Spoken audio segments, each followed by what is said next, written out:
Sur tout le site de Gizakoum, on a retrouvé beaucoup de choses parce que c'était un sanctuaire de 250 hectares. On a retrouvé des thermes antiques, c'était les bains de l'époque. On a retrouvé 3 temples avec une galerie de liaison. On a retrouvé des traces d'habitation autour du sanctuaire. Donc c'est vraiment un énorme site antique que vous avez ici.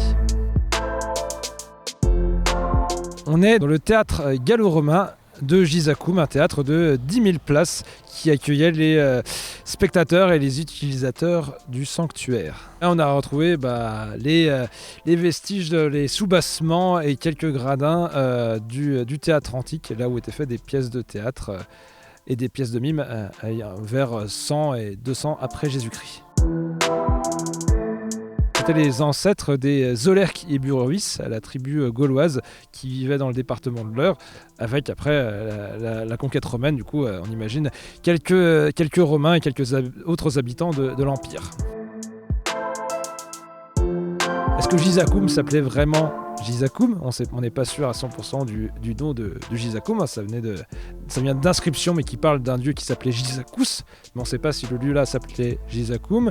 On ne sait pas non plus, l'énigme c'est la forme du sanctuaire, qui est un hexagone avec 6 côtés. Et ça pareil, on ne sait pas pourquoi il y a 6 côtés dans ce sanctuaire, donc il y a plusieurs petites choses qui fait qu'il y a encore plein d'énigmes, plein de questions que se posent les archéologues sur le site.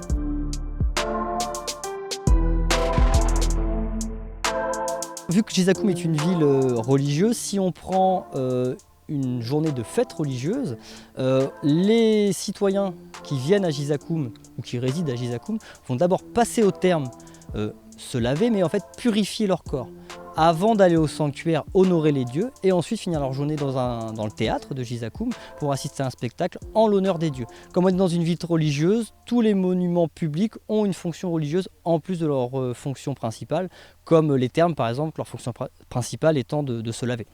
Il se lavait avec de l'huile. Alors normalement avec de l'huile d'olive, mais ici on est en Normandie donc il n'y en avait pas vraiment. Donc c'était avec de l'huile animale fait avec des os de pied de bœuf. Et en fait après avoir fait du sport justement on était tout transpirant et donc on se mettait de l'huile partout sur le corps.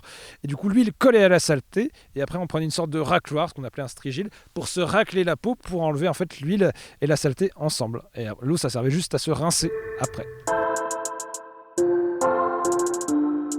À Gizakoum, dans la palestre des thermes, c'était une sorte de gymnase à ciel ouvert, et on pratiquait du sport. Donc on peut très bien imaginer qu'il y avait plein de sportifs qui venaient s'entraîner à Gizakoum au sein des thermes. Les jeux qui étaient pratiqués aux Jeux Olympiques sont les mêmes que ceux qui étaient sans doute pratiqués à Gizakoum. Les sports de lancer, javelot, disque, saut en longueur, course et les sports de combat comme la boxe ou la lutte par exemple. Tous les sports antiques existent toujours aujourd'hui, ils ont juste été adaptés. Le saut en longueur par exemple se fait d'une autre manière, la boxe est un peu moins violente, la lutte qu'on appelle gréco-romaine aujourd'hui n'a rien à voir avec la vraie lutte antique, mais on retrouve le même nom de tous ces sports antiques aujourd'hui. Les sports ont juste évolué un peu comme toutes les pratiques quotidiennes qu'on connaît aujourd'hui.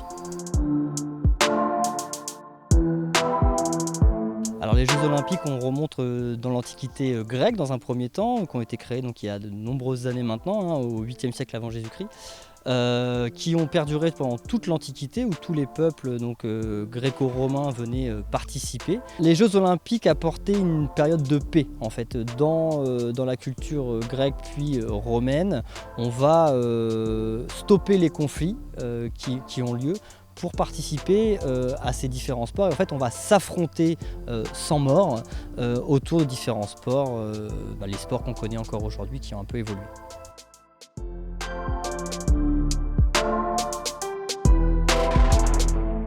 Il faut être un citoyen libre et faire partie donc soit du monde grec, soit ensuite plus tard de l'Empire romain et surtout être un citoyen libre. Les esclaves n'ont pas le droit de participer. Chaque compétition, chaque athlète va participer dans sa compétition. On va tirer au sort, si jamais c'est des sports de combat, on va tirer au sort les adversaires.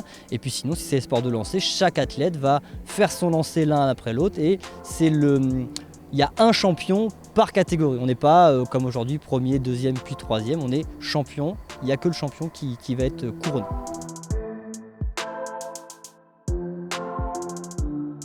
Beaucoup de choses, puisque les Jeux Olympiques modernes, quand ils ont été recréés à la fin du 19e siècle, ont repris les standards de l'Antiquité, donc la flamme olympique, la volonté d'apaiser les tensions entre tous les peuples, et puis le goût de la compétition qu'il y avait déjà dans l'Antiquité. Après, on a adapté aussi certains sports pour qu'ils soient plus modernes, mais on retrouve ce goût de la compétition et cette envie que tous les peuples se réunissent autour du sport.